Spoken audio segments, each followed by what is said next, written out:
feel like that's a perfect segue to Beth, who's going to do some teaching with us about planting native plants. So thinking about planting the right things in the right places seems like exactly what we should be talking about right now. So Beth, thank you. I'm going to hand it to you and ask you to share some wisdom with us. Perfect. Hi, everybody. Well, actually, the first thing I was just thinking of was this poem or this prayer or whatever it has a lot to do with water, something that we don't have a lot of here in Los Angeles. Even though I do want to appeal to IKAR from afar, so people may be living in other places, but for the bulk of the congregation, it's Los Angeles. And there are so many plants that are adapted to very little rain, very alkaline soil. And I've put together an extensive list, probably way too much, but in one of my earliest emails I sent to you, Brooke, was I gave a list of like my top 10 native plants that I have had just like kind of bulletproof, because I have tried like mimulus, which is the stinky monkey flower, have not had luck with that. So what I tried to do is put together my bulletproof list, and I'm open for other people. So this idea should be extremely simple, and I don't want to overcomplicate this. And my proposal is to create a national park with already existing land. So I, for instance, live in an apartment, much to my chagrin, but I do. And it was just so heartbreaking for me because I do landscape design and installation as a living.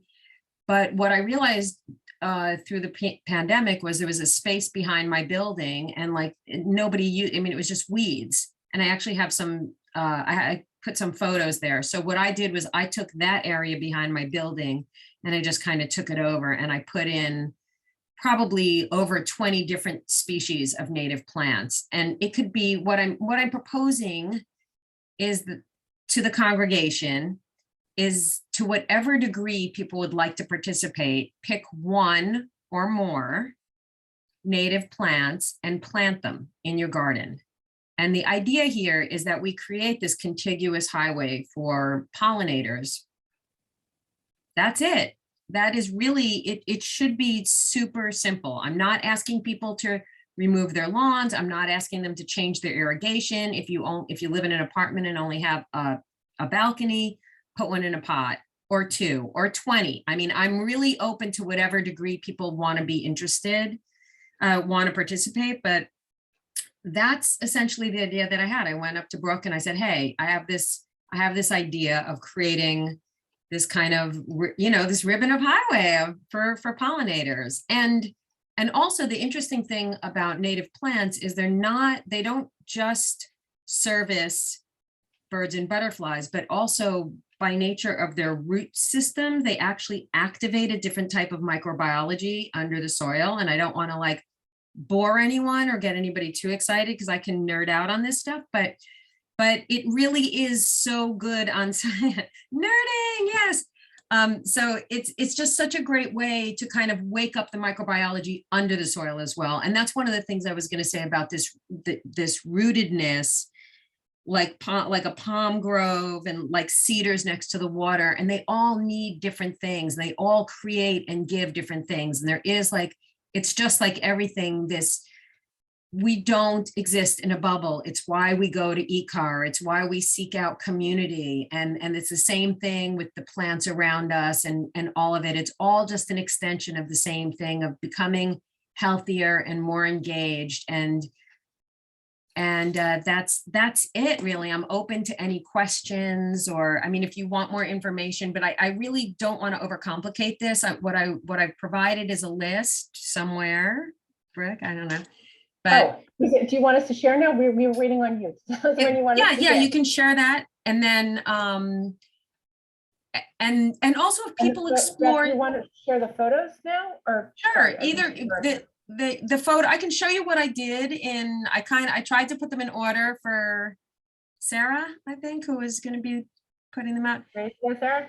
And this was like, I do this as a living, but I didn't want to put a professional project. I wanted to put something that I did in my spare time. I happen to love it, but I don't spend a ton of time out there. I do. I'm like, I'm not entirely schmeetying my garden because I'm obsessed with it, but I'm trying to let it go a little. Yeah.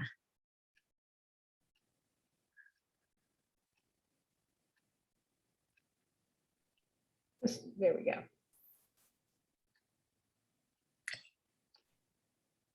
So this is what was behind my building. And it had been like that. I moved in 2009, and until about 2019, 20, I was like, oh, I wish I had a garden of my own. I wish I had a garden of my own. And then I went out there and I was like, what? Nobody's ever done anything with this space. So I went out there, and then you can see that was what was there. And then you can go to the next one. So I cleared most of it.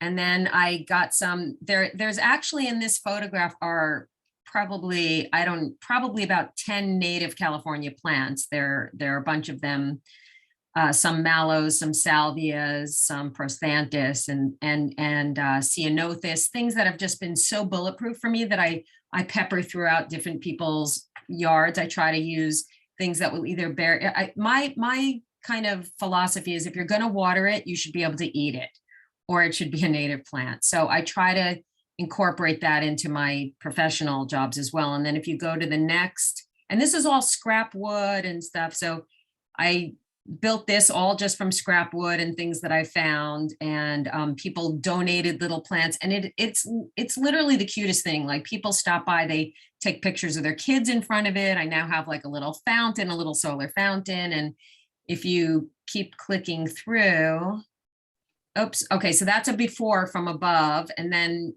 click to the next one, and that's more or less what it looks like now. And these are all just little, like, a lot of them are just clippings I take, you know, when people have succulents. My theory is, like, if you're going to be a, you know, invisible middle-aged white lady, might as well cut people's succulents because no one notices you anyway.